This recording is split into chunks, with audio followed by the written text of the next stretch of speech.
နှင်းဖုံးလွှမ်းနေတဲ့တောင်တန်းတွေပေါ်မှာမြေခွေးဖြူကြီးတစ်ကောင်နဲ့ဝတ်ယုံနေဝတ်ထားတဲ့လူငယ်တစ်ယောက်လမ်းလျှောက်လာခဲ့ကြတယ်။အဲ့ဒီနောက်အေးဆက်လာတဲ့နှင်းမုန်တိုင်းထဲမှာကလေးငယ်တစ်ယောက်ဟာအပြာရောင်မျက်လုံးနဲ့မြေခွေးဖြူကြီးရဲ့ကြောပေါ်မှာလိုက်ပါရင်းမျက်ရည်တွေကျကဝမ်းနည်းစွာငိုကြွေးနေခဲ့တယ်။အခန်းထဲမှာအိပ်ပျော်နေတဲ့လူငယ်လေးဟာလန့်နိုးလာပြီးငါတန်မာလာတဲ့အခါမင်းကိုတေချာပေါက်လာရှာမယ်လို့ရေရိုးလိုက်တယ်။ညဘက်လာရောက်အောက်မှာတင်းပြက်နေတဲ့လေထုကိုငေးကြည့်ရင်ဒီဝမ်လင်းကုန်းတလင်းကြီးကဒီလောက်တောင်ကျေပြောတာရွှွန်ရဲတစ်ယောက်ခုချိန်မှာဘယ်နေရာရောက်နေမလဲဆိုတာမသိနိုင်တော့ဘူးလို့ရင်းဖွင့်ပြောဆိုခဲ့တယ်။အမောင်ထုဖုံးလွှမ်းနေတဲ့မြေအောက်ကူအနက်ကြီးထဲမှာတော့ရေဆက်လေးတွေစီးကျနေပြီးစိမ့်ပြရောင်အလင်းနှန်းတွေဖြာထွက်နေတဲ့လှပတဲ့ဂျာပန်ပုံစံရေခဲကြောက်တပွင့်ရှိနေတဲ့အဲ့ဒီအချိန်မှာမြေခွေးဖြူကြီးရောက်ရှိလာပြီးမြေခွေးဖြူကြီးကကူကူညီနဲ့စိမ့်ပြရောင်ရေကန်ကြီးစီဆူဆွစွာကြည့်ရှုရင်းအေးဆက်လာတဲ့ဒီကန်ကြီးကအငွေ့သက်တွေကိုဖုံးကွယ်ထားတာပဲပိုပြီးငြိမ်သက်လေပိုပြီးပုံကွယ်မှုတွေများလေပဲလို့ပြောလိုက်တယ်သူကရေကန်မျက်နှာပြင်ပေါ်ခြေလန်းလိုက်တာနဲ့ရေကန်ဟာချက်ချင်းရေခဲပြင်ဖြတ်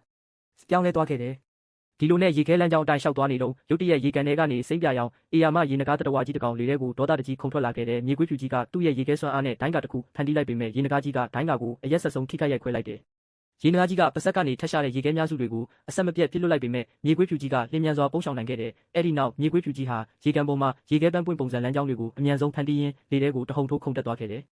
မြေခွေးဖြူကြီးကလေထဲကနေအရှိန်နဲ့ဆင်းလာပြီးရေနဂါကြီးရဲ့ကြောပေါ်ကိုပြင်းထန်စွာတိုက်ခိုက်လိုက်ရင်ဒီလောက်စွမ်းအားလေးနဲ့များငါ့ကိုလာတားရဲတယ်ပေါ့လို့ကျိန်းဝါလိုက်တဲ့ပြင်းထန်လာတဲ့တိုက်ခိုက်မှုကြောင့်ရေနဂါကြီးဟာဒဏ်ရာရရှိကာရေကန်အောက်ခြေစီပြုတ်ကျသွားခဲ့ရတယ်။တိုက်ပွဲပြီးဆုံးသွားပြီးနောက်မြေခွေးဖြူကြီးဟာငြိမ်သက်သွားတဲ့ရေခဲပြင်ပေါ်မှာအေးဆေးစွာခြေလန်းရင်းရေခဲကြပန်းစီသို့ရှောက်လန်းသွားခဲ့ပါတော့တယ်။မြေခွေးဖြူကြီးဟာတောက်ကနေတဲ့စိမ့်ပြရောင်ကြာပွင့်ရဲ့ဆေးစွမ်းအာနိသင်ကိုရရှိဖို့အတွက်မျိုးချလိုက်ပါတယ်။အဲ့ဒီနောက်ဆေးစွမ်းအာနိသင်တွေဟာဖြည်းဖြည်းချင်းလှုပ်ရှားလာပြီးသူ့ခန္ဓာကိုယ်ထဲစိတ်ဝင်သွားချိန်မှာတော့ငြိမ်သက်တိတ်ဆိတ်တဲ့နေရာတစ်နေရာကိုတွားရောက်အနားယူဖို့ဆုံးဖြတ်လိုက်ပါတယ်။အဲ့ဒီအချိန်မှာပဲရေနဂါကြီးပြန်ထွက်လာပြီးသူ့ကိုတိုက်ခိုက်ဖို့ကြိုးစားခဲ့ပါတယ်။ဒါပေမဲ့မြေခွေးဖြူကြီးဟာသူ့ရဲ့စွမ်းအားနဲ့တိုက်ခိုက်လိုက်ပြီးထိုတတဝါကြီးကိုရေခဲတုံးကြီးထဲမှာအေးခဲသွားအောင်လှုပ်ဆောင်နိုင်ခဲ့ပါ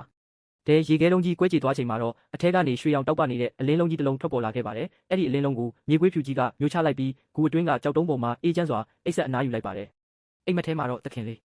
မင်းချီလျှောက်ကိုင်းမှာအစဉ်ပြေရဲ့လားဆိုတဲ့အတန်ဆိုးကြီးကိုကြားလိုက်ရပြီးမြေခွေးဖြူကြီးဟာမျက်လုံးဖွင့်ကြည့်လိုက်ပါတယ်။အဲ့ဒီနောက်တောအုပ်နဘေးကစမ်းချောင်းလေးနားမှာလူငယ်လေးဟာတစ်ပင်ပေါ်ကနေစမ်းချောင်းလေးထဲမှာရေလာတောက်နေတဲ့အဆင့်နှစ်ရှိအပြာရောင်မီတောင်ငှက်ကြီးကိုတိတ်ဆိတ်စွာစောင့်ကြည့်နေခဲ့ပါတယ်။လူငယ်လေးဟာသူ့ရဲ့ပိုက်ကွန်ကိုအသုံးပြုပြီးထိုငှက်ကြီးကိုဖမ်းဆီးဖို့ကြိုးစားခဲ့ပါတယ်။ငှက်ကြီးကမီတောက်တွေနဲ့ပြန်လည်တိုက်ခိုက်ခဲ့ပေမဲ့လူငယ်လေးဟာသူ့ရဲ့ဓာတ်စွမ်းအားနဲ့ရှင်ပြိုင်တိုက်ခိုက်ပြီးနောက်ဆုံးမှာငှက်ကြီးကိုဒူးထောက်နိုင်ယူနိုင်ခဲ့ပါတယ်။လူငယ်လေးကငှက်ကြီးကိုငါနဲ့သဘောတူညီချက်လုပ်မလားမဟုတ်ရင်မင်းကိုတတ်လိုက်မယ်လို့ချင်းချောက်လိုက်ပါတယ်။ငှက်ကြီးကခေါင်းညိတ်သဘောတူလိုက်တာကြောင့်လူငယ်လေးဟာမြေကြီးပေါ်မှာသွေးနဲ့ဆက်ဝိုင်းပုံစံရေးဆွဲပြီးစွမ်းအားတွေကိုတေချာဆွဲယူလိုက်ပါတယ်။ငါရဲ့သွေးနဲ့မင်းရဲ့ဝိညာဉ်ကိုငါဘေးမှာထာဝရရှိပါစေလို့ရွတ်ဆိုလိုက်ပါတယ်။ဒါပေမဲ့အဲ့ဒီအချိန်မှာပဲမြေခွေးပေါက်လေးနဲ့ကြွက်ကလေးတစ်ကောင်ဟာအနားကိုပြေးလာခဲ့ကြပါတယ်။သူတို့နဲ့အတူအနီရောင်ဦးလေးတစ်လုံးတိတ်ထွက်လာပြီးဆက်ဝိုင်းလေကိုရောက်သွားခဲ့ပါတယ်။ခဏအကြာမှာတော့အဲ့ဒီဦးလေးတွေကနေလောက်စာကောင်းဝဝလေးတစ်ကောင်ထွက်လာခဲ့ပြီးစွမ်းအားအလုံးကိုအဲ့ဒီလောက်စာကောင်လေးကစုပ်ယူသွားခဲ့ပါတယ်။လူငယ်လေးဟာအံ့အားသင့်သွားပြီးခဲ့ပြီးစနစ်ကလည်းထိုလောက်စာကောင်လေးနဲ့စွမ်းအားအောင်မြင်သွားကြောင်းပြသလိုက်တဲ့အခါလူငယ်လေးဟာဒေါသအကြီးကျယ်ထွက်သွားခဲ့ပါတယ်။ငါဒီလောက်ပင်ပန်းပန်းလှုပ်ထားတာကိုနောက်ဆုံးကြမှာလောက်စာကောင်နဲ့ကန်ထရိုက်ဖြစ်သွားရတာလားလို့အော်ဟစ်လိုက်ပါတယ်။အဲ့ဒီအချိန်မှာပဲမြေခွေးဖြူလေးဟာလူငယ်လေးရဲ့အင်ဂျီစကိုကိုက်ဆွဲပြီးအန်ရရှိကြောင်းသတိပေးလိုက်ပါတယ်။တောအုပ်ထဲကနေအဆင့်လေးရှိတဲ့မိတောက်ကြောက်ခုံဝက်ဝင်ကြီးတစ်ကောင်ဟာသူတို့စီကိုအရှိန်ဟုန်နဲ့ပြေးဝင်လာခဲ့ပါတယ်။လူငယ်လေးဟာရုတ်တရက်လောက်စာကောင်လေးနဲ့မြေခွေးလေးကိုပွေ့ဖက်ပြီး